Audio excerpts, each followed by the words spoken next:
Abakungu mu kakiiko k'eddembe ly'obuntu aka Uganda Human Rights Commission bategese omusomo ogukwata ku kulwanirira eddembe ly'abanoonyi b'obubudamu ng'omusomo guno guyindidde mu disitulikiti y'e Kabale nga gwetabiddwamu abakulembeze ku mitendera egy'enjawulo. Eno gye basinzidde ne balaga okunyolwa olw'engeri abakulembeze gye bakwatamu ensonga z'abanoonyi b'obubudamu ne batabakwasisaako so nga be bandibadde bababudaabuda. Twembi Theopist okuva mu woofiisi ya UHR Ssettabi ery'e Kabale agamba nti abantu bano okujja kuno baba tebeeyagalidde wabula badduka ntalo eziri mu mawanga gaabwe nga n'olwekyo abakulembeze kye bakakatako okubabudaabuda. Tushanzire ng'obugabe bw'empunzi ninga abantu abakuruga omu mahanga gandi bakwija omu nsi yiitu nibubatiira ekyokureeberaho nibakira kumara obwire bwingi omu nkomo za poliisi ninga omu bihome bya poliisi. Ekyakabiri oshanga ngu tibatwarwa mu koota ahabw'okutamanya tamanya olurimi tiino lyo n'abarwanira kandi kubanga bari mu nkomo ya poliisi obugabe bwabo katugambe ekikwatiriine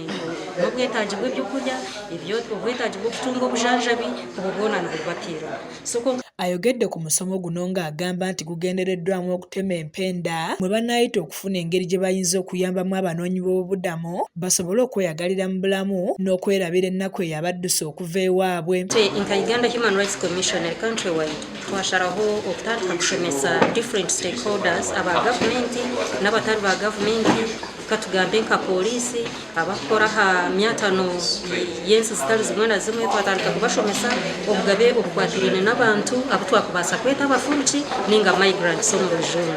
Ahabw'ekintu eka Uganda Human Rights Commission tukoleeki tushangire ng'obugabe bw'aba bantu na munonga empungi ezikuba ziri omu settlements ninga shomu kampu abantu abakuba bafuukire kuno nibaronda emirimo tushangire ng'obugabe bwabo niburubatiirwa kandi bukirubatiirwa oshanga biine ebizibu by'obutakikirira ofiisi zitali zimwe na zimwe kwenda ngu zibahwere. Ye Judith Kyomugisha ategeezezza nti wadde nga waliwo abanoonyi b'obubudamu abaakwatibwa olw'ensonga z'ebyokwerinda kino kikosa obwongo bwabwe. The best that the government does or the best that our officers do is to put them in custody. I think for safety, yes.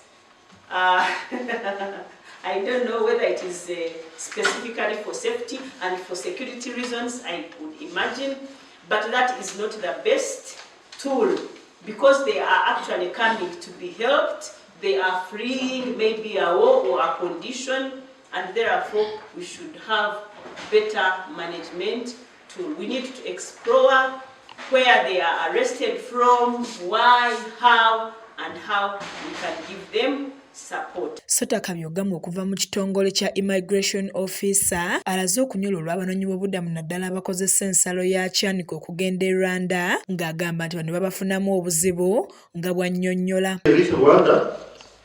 Rwanda for them, you know, they have no nonsense, they don't want them, they bring them back to us. Now the challenge we have, where I want to ask where you can help us, you call. As a team, we have failed to handle. We call other agencies, stakeholders like UNHCR. They don't help. OPM, they don't. IOM, they don't. Actually, a current example, like last week, we got Sudanese refugees in Southern Sudan. They are Sudanese in Southern Sudan. Legally registered there. But now they decide to cross Uganda and to go to Rwanda.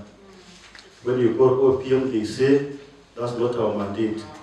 They are not under protection. Joan Katushabe yakusakidde eggulu lino ku lwa KSTV agaleero.